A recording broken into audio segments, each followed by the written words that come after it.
Students, तो जैसा कल अपन पढ़ रहे थे बायोटेक्नोलॉजी यानी जैव प्रौद्योगिकी, इसका सेकंड पार्ट आज अपन स्टार्ट करेंगे। लेकिन उससे पहले मैं आपको 1 मिनट आपका समय लेना चाहूँगा कि अभी भी कुछ लोग शायद नींद में सो रहे हैं। उनको ऐसा लग रहा होगा कि अभी तो समय हमारे पास बहुत है, समय की कोई कमी नहीं है। और जो लोग ये सोचते हैं कि समय की कोई कमी नहीं है, क्योंकि जो समय की इज्जत नहीं करता, समय उसकी इज्जत कभी नहीं करता। क्योंकि समय को हमें इंतजार है, ना कि समय हमारा इंतजार करेगा। तो जो समय की अहमियत को समझता है वो समय रहते अपनी मंजिल को पा लेता है, और जो समय की अहमियत को भूल जाता है वो दुनिया से काफ़ी ज़्यादा पिछड़ जाता है।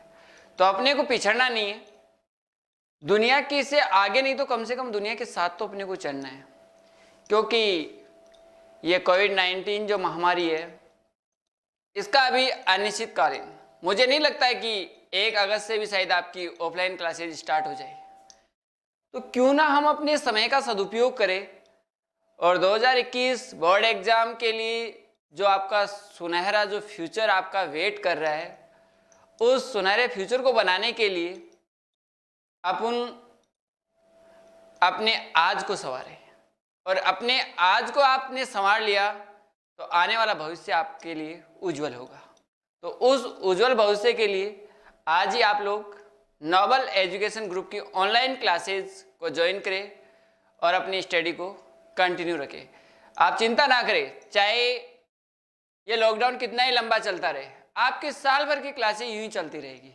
और पूरा सिलेबस जो एक निश्चित समय पे जैसे नवंबर तक कंप्लीट करवाने का ऑफलाइन क्लासेज में अपना टारगेट होता है, वो नवंबर तक आपका ऑनलाइन क्लासेज में भी कंप्लीट होगा। लेकिन जो लोग पिछड़ जाएंगे, आप सोचते हो कि कोई बात नहीं, वीडियो तो सर डालते रहेंगे तो एक साथ पढ़ लेंगे, एक साथ कुछ नहीं हो सकता। आप फिर ऐसा करो कि डेली का जो खाना होता है उसको एक टाइम खा लो, और 5 दिन का खाना अगर साथ में खाते हो फिर क्या होता है, या 5 दिन तक आप भूखे रहकर एक साथ खाना खाओगे तो उसका नतीजा आप जानते हो क्या होगा। तो वही बात है कि 5 दिन की वीडियो एक साथ देखते हो तो उसका नतीजा क्या होने वाला है।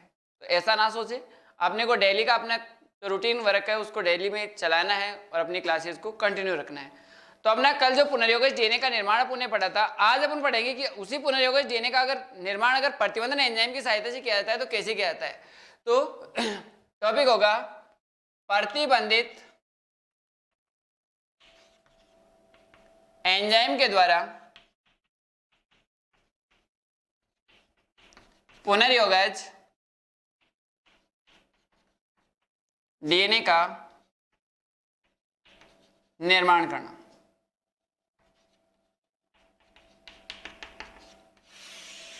तो देखो, प्रतिबंधन एंजाइम के द्वारा पुनर्योगज डीएनए का निर्माण कैसे किया जाता है।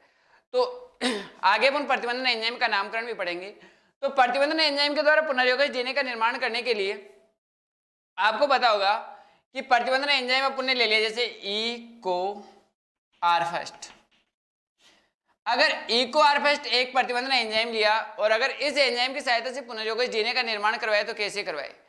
तो प्रतिबंधन एंजाइम का निर्माण करने के लिए अपने को वही एक बाहरी डीएनए लेना होगा और एक समाहक डीएनए लेना होगा, और दोनों डीएनए की सहायता को जोड़कर एक नए डीएनए का निर्माण करना होगा। तो कौन सा डीएनए कहलाएगा, पुनर्योगज डीएनए।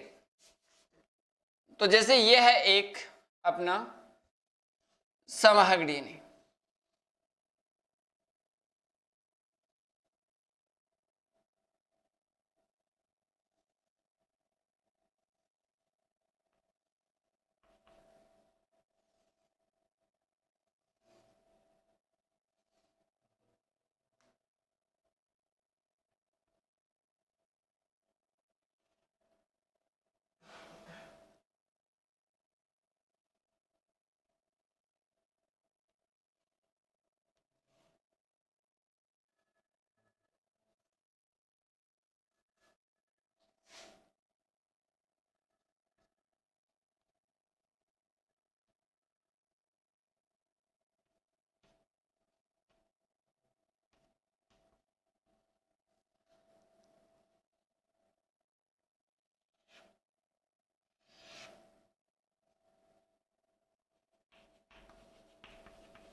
के द्वारा प्रतिबंधन एंजाइम का निर्माण कर रहे थे, तो मैंने आपको बताया था कि अगर मान लो केवल डायरेक्ट आपको पुनर्योगज डीएनए का निर्माण पूछा है, तो जो कल अपनी क्लास थी उसमें जो अपन ने पुनर्योगज डीएनए निर्माण की प्रोसेस पढ़ी थी वो करनी है।